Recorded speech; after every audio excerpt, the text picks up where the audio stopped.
The wind is not too bad today, so I can do a little bit of an update here. I got the truck loaded down. I got some of my personal stuff, books and things, as well as some more plants and potted stuff and fencing material going up to the new nursery site. And you can see where we're at here in potted plant world. Kind of a mess. I might actually have to continue this video when I get up there because I'm bringing my cat with me and she's in the crate in the truck meowing, and I don't want her to have to be in there any longer than possible. I tend to ramble a lot when I'm doing these updates, but this is pretty much the last of the nursery things that need to go up there, is all these potted plants and crates full of plants that you're seeing here. And that's pretty much it. There'll be some tools that have to go up. Other than that, we're pretty much set. I've got a manageable amount of seeds still left in my fridge. More than I remembered, but still a manageable amount. And a lot of it is stuff that I'm experimenting with, things I've never tried before, like holly from seeds. Well, I guess I've grown sycamore from seed, and I've actually tried holly from seed one time before and didn't have any success. But a lot of strange stuff like that, small batch numbers. Seed that I don't have a large quantity of, and like I said, I've never done it before, so even collecting and processing the seed of these certain trees is new to me. Some types of cedar and some other, just all sorts of stuff in there. A lot of small seeded things. But I also, I have all my honey locust, I have my Kentucky coffee tree, my black locust. All those seeds still need to get started. Small amount of chestnut and hazelnut still need to get in the ground. It's warming up here. You can see we got black walnuts sprouting, as well as all sorts of other spring plants. Weeding work needs to start happening now. Weeds like this I don't mind a lot. This will go mostly dormant during the summertime and not bother the trees, but the grasses, I really try to stay on top of any grasses in the pots, in the beds. Here's an example. Getting it out when it's like this, easy. Whereas once it gets to, I know this is not in a pot, but this size, much harder to get out. And even something like this is going to be harder to get out without disturbing the tree in there. I'm not actually sure if there is anything in here. There might be a really small willow oak, I think is what that is. But it's going to be fun and exciting, I think, to get all these pots set up. Mostly the fabric pots is what I'm excited about. I really have almost no interest in plastic pots. I have a very small number of things in plastic pots that honestly, once I get up there and get settled, I might pot these up into fabric pots, stuff like this. I just don't like the plastic pots that get root bound. I can hear my cat meowing. So anyway, I'm going to get in the truck. We'll do the rest of this update when we get up to the site, somewhere up there. But the truck is fully loaded. It's a heavy load, and we'll see how this video goes. But my intent is kind of to talk a little bit about why. I made the video that we're moving the nursery. I didn't really get a whole lot into why. And so now that I've gotten a lot of the moving actually done, by no means finished yet, but things are feeling manageable. Feels like the rush is mostly over. I know, Willow, I know. You don't want to be in this truck. We're getting going. Here we go. Anyway, let's see. Cat. Well, anyway, she's pretty good about traveling, and she's going to get some nice treats in about an hour and a half when we get up there.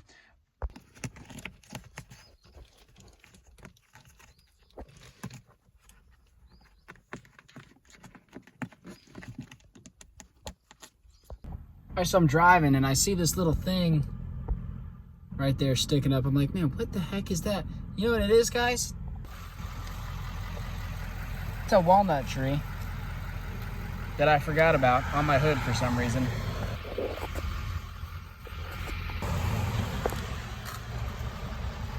It was a tree I was gonna cull. I was gonna put it in the cull pile. Like it had a root issue, something like that. Anyway, just thought that was funny. It was sitting right up on my hood. Wanted to come to Virginia with me, I guess. In case anyone's curious what I'm listening to on the way up.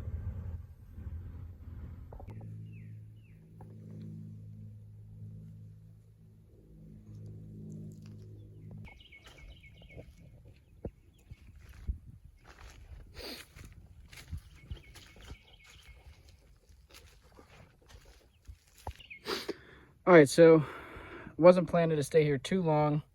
Didn't really know exactly how I wanted this drop off to go, but I've got this line of crates set up, and it's going to kind of be, or definitely be, an experiment.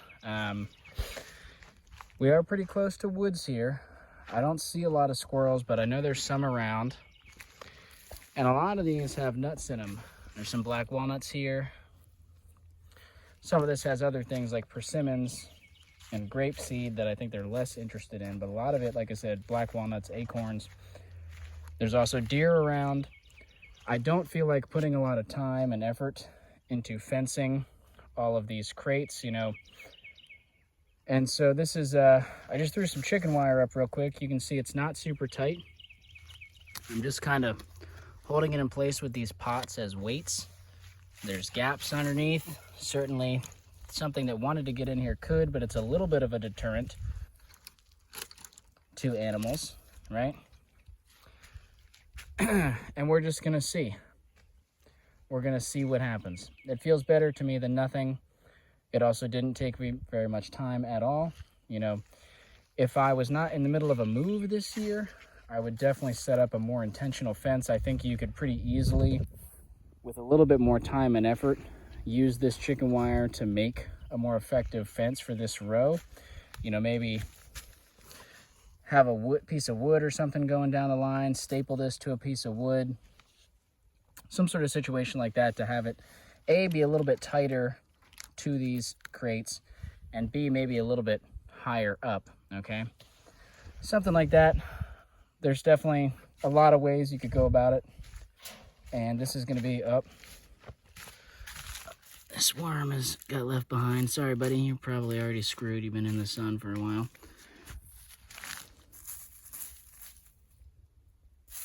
Okay, anyway, lost my train of thought. Well, like I said, I'm operating on limited time today. I kind of knew this was going to be the case, and that is, I'm okay with it, right? These crates were free. I had a lot of soil, leaf compost to fill them up with. I used them for overflow seed. In other words, I gathered a lot more seed than I needed for my air pruning bed operation. I sold some, I planted the air pruning beds, I direct seeded some in place, and then I still had some left over. Didn't take me hardly any time at all just to fill these crates up and put the soil in. The seeds are germinating. It'll be a huge bonus for the nursery to have these extra trees, you know, in addition to what I had planned. But if squirrels or deer or whatever come in and eat them all, I can just plant vegetables in these. These can just be little pots for tomatoes or whatever I want to grow in the garden, flowers, all sorts of things, peppers, whatever. This season, I'm not going to have time to establish a garden space this year. It's already April, and I haven't even finished moving the nursery. So it's way too late to establish a garden for this spring, early summer. I can definitely get some gardening going for, you know, late summer into fall. These don't take any work, you know. These could easily be transitioned. Like I said, if the trees don't work out, I could fix the fencing situation, plant something else in it for the growing season, give me a place. Maybe beans. You know, I really want to grow some beans this year, grow a few bean plants in each one of these. So that's what that's looking like. Part of this trip was going up to visit my parents up in the mountains of Virginia, and also had a doctor's appointment. On the way to the doctor's appointment, I was blown away by how many redbuds there were on the side of this highway. This is Route 81 in Virginia, and just for miles and miles, it was just redbud after redbud after redbud. I thought it was really pretty. It made the scenery of the drive super nice, but you know, that's part of this nursery move, which we're going to get into the discussion about this in a minute, but part of what makes this move feel good to me is that, you know, it puts me closer to my family than I am right now at the farm down in North Carolina. You know, a lot of my family at this point in time is in Virginia. Well, as usual, that trip flew by, and I was kind of intending to make the rest of this video up at the new nursery site, or potentially just up. I was also visiting my parents up there in Virginia, spending some time with the family, had a doctor's appointment, other stuff. Anyway, now I'm back home and I'm going to continue where I left off with my train of thought. Why I moved the nursery. I'm standing here right now where the nursery was last year. If I kind of pan around, this is basically where most of the air printing beds were, kind of in line behind me. Over here as well. Basically was all this area. Some of the potted stuff over here, and then I did have some trees growing in the garden over there. Anyway, moving the nursery was a big decision, and a lot of little things and some big things went into it. You know, one of the major deciding factors for me is I'm on family land here. I'm really lucky to have access to land. You know, if my grandparents did not own this farmland, I'm definitely not in a financial position to buy land, right? Like, this is my only way to really be on my own land was this family land opportunity that I had, and I mean, I still have it, but there's no places to live on the farm here. The only structures we have, like, that's it. There's little tobacco barns, the pole barn, and this hay barn. There's nothing else out here, and none of these are livable. I've spent a lot of time looking into, various ways to live out here. What would it cost, like living in a little camper trailer, getting one of them tiny homes as some examples, or fixing up one of those sheds to be kind of like a little cabin, or, trying to build an actual cabin out here. All sorts, I've explored a lot of those different alternative ways to live out here, because again, financially, I'm not really in a position to go and build a house right now. Of course, another option could be, cutting back on the amount of hours I'm spending on the nursery and developing the farm, getting a more, full-time engineering job again, and then I would probably be able to save up to build a house out here. But that's not really something, that's definitely not something I'm looking to do right now. It's just not the direction that I want to go. And I'm pretty on the fence as far as living situation right now. I really would prefer to be in a house. I spent a lot of time looking at those alternative ways to get out here on the land, and none of them felt appropriate for me in this exact moment. I think they're all cool and exciting, but just didn't feel like exactly what I wanted to do. Now, I've been lucky the past year or so. I've been actually renting a little mobile home right around the corner from the farm. It's about a 5-minute drive. Maybe I can walk it or bike it if I want to. It's really not that bad. And so that, living situation has enabled me to spend a lot of time out here and continue to develop the space and work on this project. That situation's coming to an end because the owner is selling that property. Again, not something I'm in the position to buy. It's also, for the amount of money I'd have to spend on that property and for what it is, I feel like I'd be better off just putting that money towards building a house here if I really wanted to stay here. So I'm being forced to make a change in my living situation is really what all that boils down to. This is a lot of personal information that I don't know if it's interesting to any of you guys, but the bottom line is there's no place to live out here on the farm. There has been a place that I can rent around the corner, and that has now come to an end. So I have to find somewhere else to live. And I've spent, I've only been in North Carolina a few years, and of that time I spent about half of it living in town about 20 minutes away and commuting out here to the farm. I really did not enjoy that. It's not the lifestyle I'm looking for. It makes it really hard to do this type of work. I want to be here, first of all, to just spend a lot of time here, but second of all, to be able to come out and check on things at any time of the day. It was really hard for me to have to spend only this solid chunk of time at the farm every day, remember to pack my lunch and anything else I might need, and then go home and not be able to, come out right at evening time and check on things, come out first thing in the morning, before I have breakfast and that sort of stuff. Being here 24/7 is really important for the way that I like to manage this space and do the work that I'm doing. And that's just something I've known this about myself. As I reflected on things this winter, it really just became clear to me that that's kind of one of my top priorities in 2024, continuing to live at the site where I'm doing the nursery work and most of my tree planting, farming, gardening type stuff. Really, there is no way for me to do that here at this farm in North Carolina. There's nowhere close by to rent, and as I've described, I've looked through the options. There's really nothing that I'm interested in that would enable me to be out here on our family land, living situation-wise right now. There's just nothing that is really calling to me. So that means leaving. Now that alone is not enough to make me leave. That's a difficult situation to solve. But on top of that, as I've been evaluating how I feel about North Carolina the past few years, a few other things have become clear. I grew up in southeastern Pennsylvania, like right outside of Philadelphia in the suburbs area. That's the climate I grew up with, and that's a place that's near and dear to me. It was hard to leave. Really, only reason I left is because I wanted to get further away from the city. I wanted to be out in a more rural area where I had access to land and live more of a land-based lifestyle. And as I said at the beginning, really my only opportunity to get on land was this family land, which is in North Carolina. The other thing is my family is important to me. At the same time that I moved to North Carolina, they moved to Virginia. So by moving to North Carolina, I actually wound up being closer to family than staying where I grew up in Pennsylvania, because a lot of the family left. But it's been hard, you know. I've still got some family, and I've got a lot of friends up in Pennsylvania. And like I said, most of my, family is now in Virginia. They're not down here in North Carolina. I'm kind of on my own in a lot of ways. I've made a lot of really amazing friends and connections since I've been down here, and that's been a wonderful process. But 2 years in, and this place still doesn't really feel like home. It feels familiar and comfortable, for sure. I love this land that we're on, but it doesn't quite feel like home. I feel the call of a more northern climate, Feels like I left part of me behind in Pennsylvania. I really feel it. Peak summer and peak winter, I really feel it. When the summers down here, they're a little hotter, they're a little bit longer, and the winters are certainly much more mild. We haven't seen any snow down here. I'm used to getting at least a little bit of snow in the wintertime, a few good storms.